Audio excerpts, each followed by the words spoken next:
Departamento de Comunicação da Universidade de Taubaté, em parceria com o Departamento de Fisioterapia e Realização da TV Unital, realiza o primeiro programa Falando da Dor, uma conversa com especialistas. E a gente estreia hoje com o Dr. Hélio Nishioka e com o Dr. Leandro Fukuzawa, os dois fisioterapeutas, certo? Especialistas aí com grande experiência no tratamento de pacientes com dores crônicas, é isso? Isso mesmo. Com certeza. E a gente traz aqui também hoje no programa os alunos da Escola Municipal Vereador Mário Monteiro dos Santos. E são eles que vão bater um papo aqui com os dois especialistas. A gente tem o Pedro. Pedro, tudo bem? Tudo. A gente tem o Nauhan, o Breno, o Alisson, a Lauane, a Samara, a Gabriele. Oi, Gabriele, tudo bem? A gente tem também a Larissa, a Yasmin, a Emily, a Ana Carolina, o Iago, o Pedro e a Jéssica lá no fundinho. E a gente conversa a nossa pergunta. Com essas feras aí, tomar cuidado, hein? Vamos lá. Estão afiados nas perguntas aqui. A gente começa com o Pedro. Não é isso, Pedro? Se é uma pergunta para os nossos especialistas, pode começar. O que é hérnia de disco? Oi, Pedro. Tudo bem? Tudo. Hérnia de disco é uma alteração que pode acontecer no disco, num disquinho de cartilagem que tem na nossa coluna.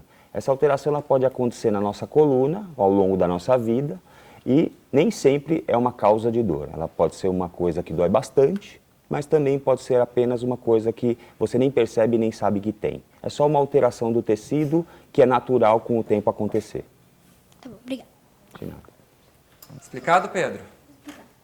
Nauhan, que ano você está, Nauhan? 5º ano. 5º ano?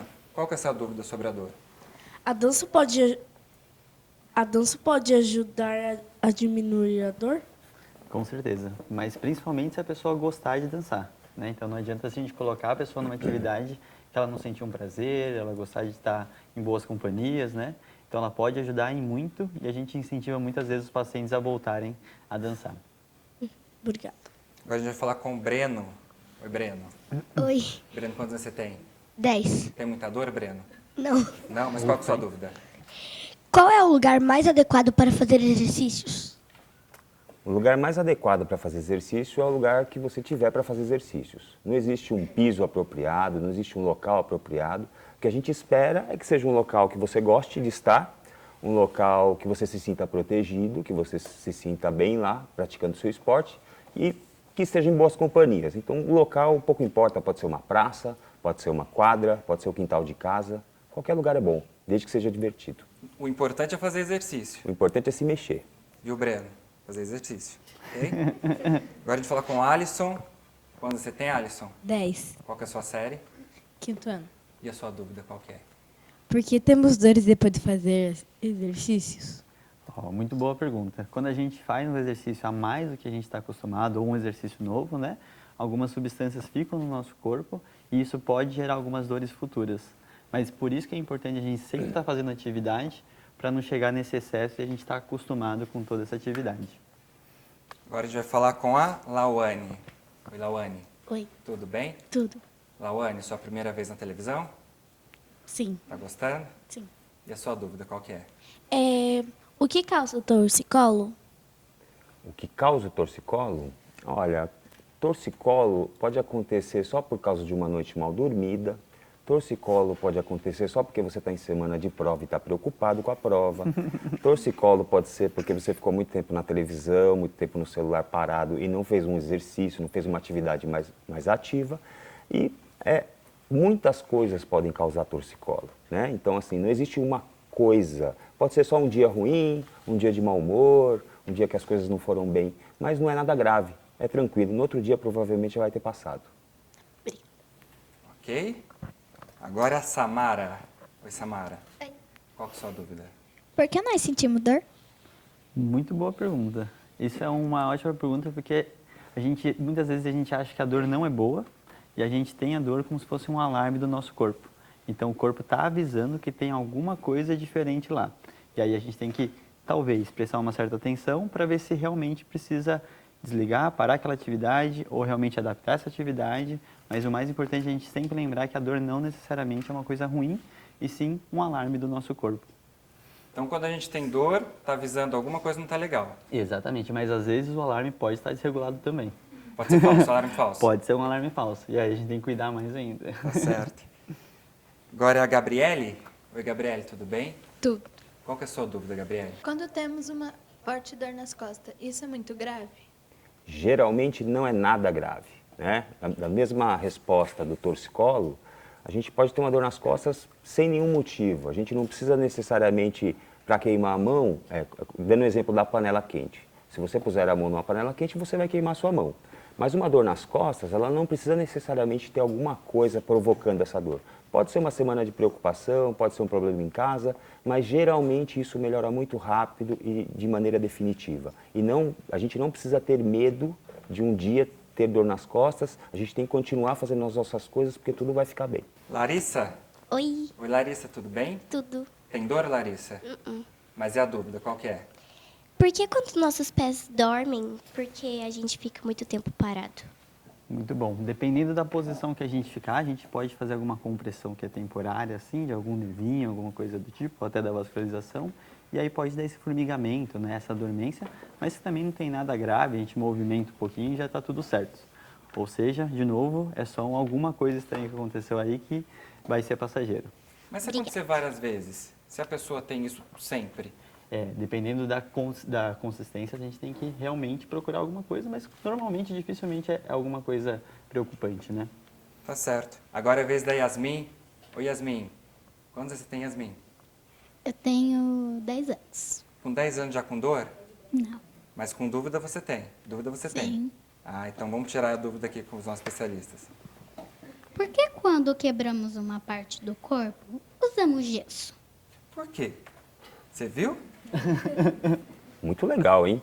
Porque assim, quando a gente quebra um osso do nosso corpo, a gente coloca o gesso porque as partes que quebraram têm que ficar juntinhas. Essas partes juntinhas vão permitir que o osso cole novamente. Isso vai acontecer naturalmente. O nosso osso ele tem essa capacidade de colar quando ele é mantido juntinho e sem movimento. Mas o mais importante, passado esse período de gesso, esse período de imobilização, é você voltar a se mexer, voltar a movimentar aquela parte do corpo que machucou, para aquilo ficar normal de novo. Ou seja, para você sentir a perna que você machucou, da mesma forma que você sente a outra perna que está normal. Vamos lá, agora a gente vai falar com a Emily. Quantos anos você tem, Emily? 10. 10 anos, Emily. E a dúvida, qual que é? O que significa dor? Muito bom, Emily. Dor, ela é um produto do nosso cérebro que a gente fala, né? Uma resposta que pode ser interferida por tudo isso que está à nossa volta. Então, tudo que a gente está em questão de companhia, o que está acontecendo na nossa vida, estresse, ansiedade, pode ser uma lesão também. Então, diversas coisas que podem influenciar. E aí, ele é um produto que o nosso cérebro, uma percepção do nosso corpo que a gente chama de dor, né? Então, isso é o que a gente chama de dor, complementando a pergunta que é muito parecida dela, né? Obrigada. Ok? Ana Carolina. Tudo bem, Ana Carolina? Tudo. Quantos anos você tem? 12. 12? Tá perdida na idade aí, 12. Qual a sua série? Sexto A. E a sua dúvida? Por que quando torcemos o pé fica inchado? Quando a gente torce o pé, a gente desencadeia uma coisa chamada processo inflamatório, que causa esse inchaço. São líquidos que chegam para aquela região para ajudar a tirar aquele sangue ou qualquer coisa do machucado, para limpar a região e também para chegar em algumas células de emergência que vão chegar lá para reconstruir aquele machucado, para reparar aquele tecido, para que tudo continue do jeito que deve ser. O ligamento que machucou volta a ser um bom ligamento, o tecido que esticou deixa de esticar, as dores ficam por 1, 2 dias, 3 dias, depois tudo melhora, desincha e volta ao normal. Mas é absolutamente normal que após uma entorse você tenha um inchaço. Ok. Iago? Tudo bem, Iago? Tá nervoso? Não. Não? E a sua dúvida, qual que é, Iago? Qual é a melhor postura para assistir TV? Como? Pera só um pouquinho. Qual que é a sua dúvida? Qual é a melhor postura para assistir TV? Melhor postura para assistir TV. Muito bom. A melhor postura, ela não existe, né? O mais importante é que a gente não fique nela por qualquer posição, não importa qual, por longos períodos. Então, se você pode agir como você ficar mais confortável em casa, O importante é sempre você intercalar e poder se movimentar de tempos em tempos, tá? Então nada de ficar a tarde inteira assistindo desenho aí, senão vai ficar com algum incômodo. Tem que mesclar a TV com um pouquinho de Atividade atividade física, física. né? Então o mais importante é não ficar numa posição só. Isso aí, Iago, nada de assistir TV o dia inteiro, hein? Agora a gente vai falar com o Pedro. E aí, Pedro, tudo bem? Pedro, qual que é a sua dúvida? Em que área a fisioterapia atua? Em que área a fisioterapia atua? Olha, a fisioterapia atua praticamente em todas as áreas da saúde. Desde fisioterapia para dores no joelho, dores musculoesqueléticas, que a gente chama, dores ortopédicas, mas tem fisioterapeuta que cuida da pele, tem fisioterapeuta que cuida de cicatriz, alguns cuidam da saúde do homem e da mulher, tem fisioterapeuta que cuida do equilíbrio, que cuida da parte auditiva, ou seja, todas as partes do nosso corpo têm uma funcionalidade, ou seja, elas funcionam. E o fisioterapeuta é o guardião desse funcionamento. Tudo que deixa de funcionar bem, o fisioterapeuta pode ajudar para que aquilo volte a funcionar da maneira mais adequada possível. Quando um paciente está com dor, qual é o momento que ele chega ao fisioterapeuta? Ele vai ao médico, toma medicamento e precisa ir para o fisioterapeuta para fazer um tratamento. Qual é o momento que ele vai para a fisioterapia? Alguns pacientes passam por uma triagem com o médico, outros passam direto com o fisioterapeuta, que isso também é possível e também é tão adequado quanto.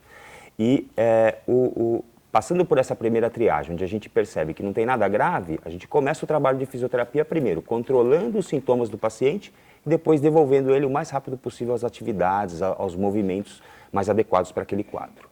Legal, agora a gente vai falar com a Jéssica. Oi, Jéssica, tudo bem? Oi, tudo bem. Tá aí no fundinho quietinha, mas agora é sua hora de falar. Pergunta aí. Por que quando dormimos mal sentimos dores no pescoço? Muito bom. O sono é a parte importante dessa história, né? Então, o processo da gente não dormir bem, a gente não consegue descansar nosso corpo, né? E por isso, muitas vezes, o nosso corpo fica mais vulnerável, fica um pouco mais fácil de sentir essa dor. Então, dentro desse processo dessa frase, não só a questão da dor, mas sim o dormir mal, eu acho que é a grande questão que a gente tem que sempre se atentar. A gente vai para a nossa segunda rodada aqui de pergunta e a gente retoma aqui com o Pedro. Certo, Pedro? Quantos você tem, Pedro? 12. 12 ou 11? 12. 12. Qual que é a sua série? Sexto B. E sua pergunta, Pedro? Quando surgiu a fisioterapia? Olha, muito boa pergunta, porque a gente acabou de completar 50 anos, né, de uma profissão legalizada, então a gente está começando aí, amadurecendo cada vez mais aí, mas ainda estamos começando. Nauhan. Sua pergunta, Nauhan. Qual é a melhor posição para dormir? Olha, a resposta para essa pergunta ela pode ser bastante variada, porque se essa pessoa nasceu e se criou numa cidade como Taubaté, pelo interior de São Paulo ou em São Paulo, ela provavelmente dorme numa cama. Se a pessoa nasceu numa tribo indígena, ela pode dormir numa rede e achar isso muito legal. Então, a melhor posição para dormir é a posição que você está mais acostumado, que te parece bastante confortável e que você consiga dormir bem. Não existe uma regra, não existe uma coisa certa, uma coisa errada. Se você deita e dorme com conforto, se sente bem no outro dia, aquela posição foi boa. Eu tenho uma dúvida meio de criança. Se eu ficar estralando meu dedo, ele vai ficar parado? Eu vou perder o movimento do meu dedo? Não, se você ficar estralando o seu dedo, ele vai ficar estralando e nada vai acontecer com o seu dedo. Bom. Não vai acontecer nada. É só um barulhinho da articulação, que não tem nada de diferente ou nem de prejudicial nisso. Não dá uma inflamação? Não, Até não. porque na fisioterapia a gente tem muitas técnicas que usam esses estralos para fazer um processo analgésico também. Ah, ótimo. Breno, vamos lá? Agora sua segunda pergunta, Breno. Minha dúvida é essa. Ó, tipo assim, a minha mãe tem problemas de coluna. É provavelmente que eu também posso ter? Muito interessante sua pergunta, porque a gente sabe que tem alguns fatores genéticos, né, ou seja, que transmite da sua mãe para você, e pode aumentar a probabilidade, mas não é uma certeza absoluta que só porque ela tem você também vai ter, tá? Então não se preocupe, o importante é você manter seu corpo ativo, tá? E continuar sem preocupações. Ok, Breno. Agora a gente vai com o Alisson. Alisson, qual que é a sua pergunta? Por que precisamos dormir? Nós precisamos dormir para descansar, em primeiro lugar. No momento que a gente está descansando, o nosso cérebro, que parece que está descansando também, na verdade ele não descansa, porque ele está reorganizando todos os aprendizados da escola, tudo que você ouviu, tudo que você leu, tudo que você assistiu, pegando coisas que não servem, que você não dá importância e jogando fora para desocupar espaço e gravando coisas que são importantes. Então, coisas que você gostou, coisas que te chamaram a atenção, vão ficar muito mais gravadas, lembranças boas, perigos que você viu pela rua vão ficar gravados e coisas que não têm tanta importância assim você vai descartar e não vai ter lembranças tão marcantes. Então, o sono serve para repousar o corpo, para reorganizar as ideias e para que a gente tenha um novo dia com tudo arrumado, com tudo certinho. A hora de dormir é a hora de salvar as alterações. Exatamente. Na hora de dormir é hora de salvar as alterações. A gente põe tudo na nuvem. As relevantes. As relevantes. Certo. Lawane, qual que é a sua dúvida? Por exemplo, quando estamos brincando, tipo assim, batemos o cotovelo, por que dá choque? Muito bom, porque às vezes a gente pode pegar algum nervinho que a gente tem aqui que vai fazer essa dorzinha aí, né? Mas ela é passageira também. Então você vai ver que naquela hora parece preocupante, mas depois ela passa como se nada tivesse acontecido. Algumas pessoas têm mais facilidade de ter esse tipo de choque? Você tem muito, Lawane? Às vezes. Algumas pessoas têm mais facilidade porque eu bato, tenho choque. Não necessariamente, pode ser por alguma questão anatômica, sim, mas não necessariamente tem uma predisposição a ter mais ou menos. Tá certo. Agora, Samara. Mais uma vez, Samara, sua segunda pergunta aqui pra gente. Porque tem pessoas que sentem dor nas costas e essa dor nas costas vai para perna? Porque a gente tem, na região das costas, alguns nervos grandes, que são como cabos, fios elétricos, que descem das nossas costas até as nossas pernas, né? E, às vezes, uma dor nas costas se comunica com esse nervo e esse nervo pode levar essa dor para baixo, que é só uma sensação, na verdade, né? Isso pode ser abordado, isso pode ser tratado e, geralmente, a gente fica muito bem. A gente recupera dessa sensibilidade da perna, recupera da dor nas costas e tudo volta ao normal. Gabriele. O que o fisioterapeuta faz para tratar as dores nas costas? Muito bom. Então, hoje, na fisioterapia, a gente faz muito um processo que a gente chama de educação em dor, que é o que a gente está fazendo aqui, que é conversar, esclarecer um pouco sobre o que é dor, né? E a gente estimula muito o paciente a ter novos hábitos, né? Hábitos saudáveis, de exercícios e afins, e o principal é se movimentar, da forma que ele gostar mais, que for mais agradável, né? E que seja fácil e prático para ele, né? Então, nosso papel como fisioterapeuta é tentar ajudar ele a voltar a fazer o que ele fazia antes de ter aquela dor nas costas. Posso fazer uma pergunta? Claro, por favor. Vocês já perceberam que as pessoas mais velhas, nossos avós, são pequenininhos? Vocês já perceberam isso? Por que as pessoas vão ficando mais velhas, elas vão ficando mais baixinhas? Menorzinhas, na verdade, né? O futuro é negro para você. Oi? O futuro é negro para você. Ele já é baixo. Eu já sou baixinho, agora você está me deixando na pior perspectiva. A gente tem uma questão de desgaste que é natural, né? Que pode fazer algumas pequenas alterações, mas não é nada muito relevante, não. Como você disse, é relevante? Relevante para isso ser relevante de saúde ou não. Mas isso acontece mesmo, a pessoa vai diminuindo. Pode acontecer, mas é muito uma questão postural de algumas posições antálgicas que a gente adota ou alguma diminuição de espaço que é natural do nosso corpo e do nosso dia a dia. Ah, tá certo. Então, gente, só manter a postura aí pra... Ok? Senão vai ficar todo mundo pequenininho. Larissa? Por que quando corremos sentimos dores nas costas? Olha, Nas costelas. aquela dor na costela, né? Aquilo lá pode ser uma alteração da sua forma de respirar. E é para isso que serve a dor, né? A dor, ela serve, ela é nossa parceira, ela é nossa amiga, ela não deve ser vista como uma coisa ruim. Então, ela pode estar te falando que você está respirando de uma maneira muito acelerada ou você está respirando muito devagar para o esforço que você está fazendo. Então, essa dor faz você prestar atenção nisso para você organizar a sua respiração, organizar o seu movimento para que você volte a correr de maneira natural. E é isso que a dor faz, ela faz esse ajuste fino, faz essa arrumação para que tudo corra bem, para que tudo funcione de maneira bem protegida, bem saudável. Obrigada. Agora a gente vai a Yasmin. Tem um pouquinho de medo da Yasmin. Você viu? Vamos lá, Yasmin, sua pergunta. Ela fica toda atenta, assim. Ela é muito compenetrada. É, super lá, tá vendo? É. O que causa a cãibra? Boa O pergunta. que causa cãibra? A gente também não sabe o que causa necessariamente a cãibra. Mas muitas vezes tem muitas pessoas que podem sentir cãibra tanto em situação de excesso de atividade, né? Ou por uma ausência de atividade. Então você vê que são dois extremos, mas hoje literalmente a gente não tem uma resposta muito clara sobre o que aconteceu. Mas ela acaba sendo uma contração involuntária do nosso corpo por alguma questão. Para evitar? Também não temos grandes respostas.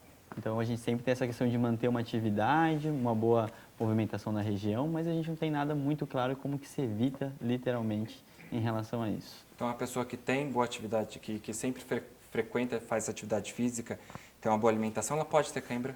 Pode ter qualquer também, momento. Sim, mas a questão da atividade física é o mais importante dentro desse processo. Emily, tudo bem? Qual que é a sua pergunta?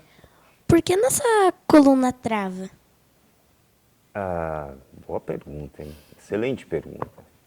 A nossa coluna trava é uma pergunta bastante ampla para a gente responder. Ela pode travar porque você tem uma dor muito forte nas costas, ela pode travar porque você está muito preocupado e não dorme algumas noites bem, você pode ter uma coisa travada nas costas porque você não faz exercício, porque você está muito inativo.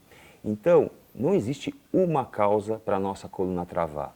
Então, sempre que a gente olha um paciente com a coluna travada, como você disse, a gente conversa com esse paciente para entender o que está acontecendo na coluna, no corpo, na casa, na família, que podem contribuir para que você tenha esse travamento na coluna. Então, sempre é uma coisa que a gente tem que olhar, conversar, e às vezes só de conversar e respirar um pouquinho, a coluna destrava.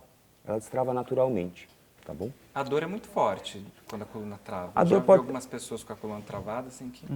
A dor pode ser muito forte, mas nem sempre a dor é forte porque você travou. Às vezes, a preocupação porque estou travado me faz entrar meio em pânico e me deixa com dor, me deixa em estado de ameaça. Será que eu nunca mais vou conseguir me dobrar? Então, isso que é importante. Travou a sua coluna? Lembra, isso é normal e vai passar.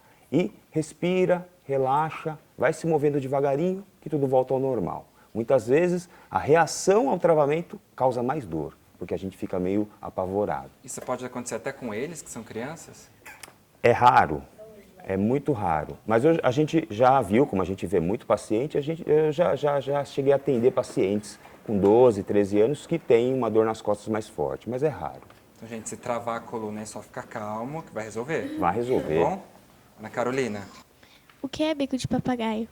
O bico de papagaio é um processo de uma resposta, né, do nosso corpo, quando ele é realmente igual que a gente fala de cabelo branco, né? Algumas alterações que o corpo vai se adaptando para tentar gerar uma certa estabilidade, mas isso não é uma coisa preocupante, né? Então, como muita gente acha que isso é uma ameaça, hoje a gente entende que esse bico de papagaio é uma resposta de proteção, mas que ele indifere para a pessoa ter mais dor ou menos dor.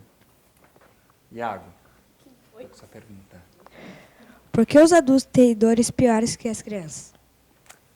Por que os adultos têm dores piores que as crianças? Porque os adultos se preocupam mais e, na verdade, deixaram morrer um pouco da criança que tinha dentro deles. A gente tem que levar a vida de uma maneira mais leve, a gente tem que levar a vida de uma maneira mais alegre. E o adulto ele tem o péssimo costume de se preocupar demais. Então, é muito importante que todos nós tenhamos boas companhias, boas diversões, que a gente faça coisas que a gente gosta, que a gente trabalhe com coisas que a gente gosta, que a gente tenha um bom convívio. O adulto tem que deixar de se preocupar e começar a se divertir. Pedro, tudo bem? Uhum. Sua segunda pergunta, Pedro. Por que quando envelhecemos ficamos com mais dores nas costas? Por que quando envelhecemos ficamos com mais dores nas costas? Isso é uma coisa muito importante de falar, porque a gente considera muitas vezes o envelhecimento como uma doença, né? E na real, a forma que a gente se trata, quando a gente se sente que está doente, acaba deixando a gente com mais dor. Então, é importante a gente sempre estimular essa vida mais saudável e não necessariamente a gente vai ter mais dor nas costas.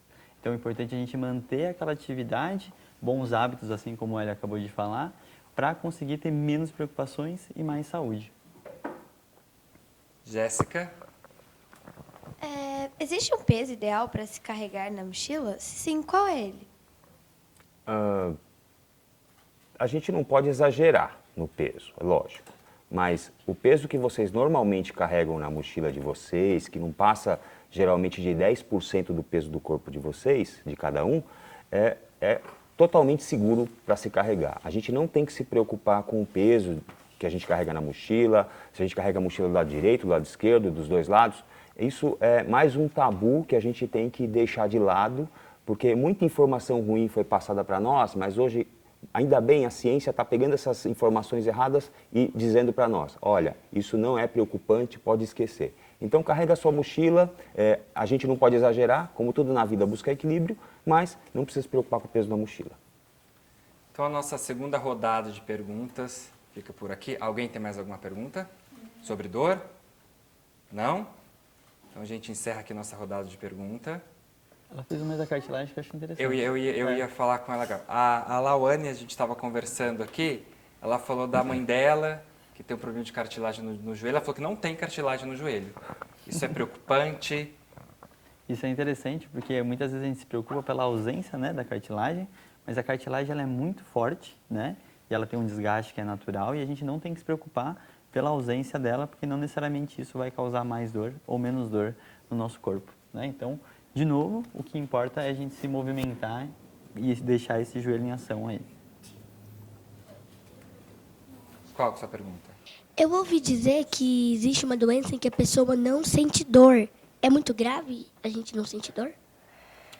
É muito grave, é uma doença rara e a gente perde um alarme, né, importante. Imagina você pisar num prego, num espinho e não sentir nada, você vai continuar se machucando, você põe a mão em cima de uma panela quente e continua queimando a mão. Ou seja, a dor não é nossa inimiga, a dor é nossa companheira, ela pode ser um alarme muito importante para a sobrevivência e para o bem-estar. Muito interessante essa pergunta, que eu não sabia disso não. Eu achava que todo mundo sentia dor. A gente tem uma última pergunta ali.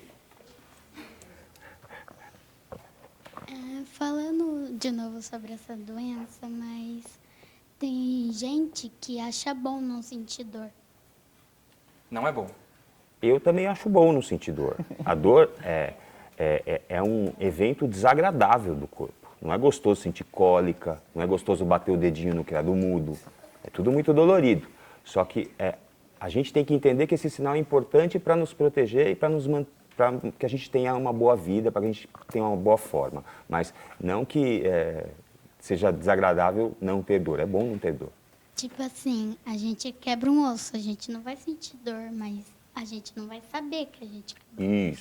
Isso. Para isso que serve a dor, para te avisar. Alguma coisa está errada e a gente consegue consertar. Doutor Hélio, doutor Leandro, muito obrigado pela participação de vocês aqui no nosso programa. Eu queria saber o que vocês acham dessa iniciativa da universidade de promover esse encontro com essa criançada aqui para saber de um assunto como a dor ou um assunto de saúde. Eu acho muito importante, acho muito relevante que desde cedo a gente fale sobre um assunto como a dor, para que a dor não pareça uma coisa que seja um tabu, uma coisa que a gente tem que evitar falar, que é uma coisa perigosa. Não, é normal. Bati o dedo no criado mudo, dói e tudo bem. As dores servem para nos avisar de coisas que talvez não estejam tão bem. Às vezes a dor nos avisa de coisas que não estão bem no nosso convívio, no nosso trabalho, no nosso relacionamento. Não é só sobre coisas físicas que a dor nos fala. Então acho super importante desmistificar e conversar com eles sobre dor desde cedo, é muito importante. E essa iniciativa da universidade de trazer essas crianças para cá e fazer com que isso vire um programa, que tenha várias pessoas que tenham acesso pela internet, o mundo inteiro pode ter acesso a um programa como esse. Muito legal, porque um projeto como esse, ele realmente tem que ser expandido, tem que ser massificado, tem que ser feito em vários lugares, porque existe essa particularidade que essas crianças têm dúvidas que outras pessoas de lá não têm. Então, assim, a gente tem que fazer sempre essa troca. Então, para mim é um grande prazer participar, porque isso é uma iniciativa que tem que ser, é um começo, mas ele é um começo de uma coisa que tem que ser cada vez maior e reproduzida em diversos lugares. Então eu agradeço novamente a presença de vocês, Dr. Hélio Nishioka e o Dr. Leandro Fukuzawa, fisioterapeutas e especialistas em dor.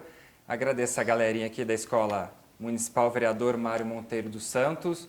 Muito obrigado pela presença de vocês, espero que vocês tenham gostado, espero que vocês tenham aprendido bastante coisa sobre dor. Okay? E mais importante, levem para os outros essas informações.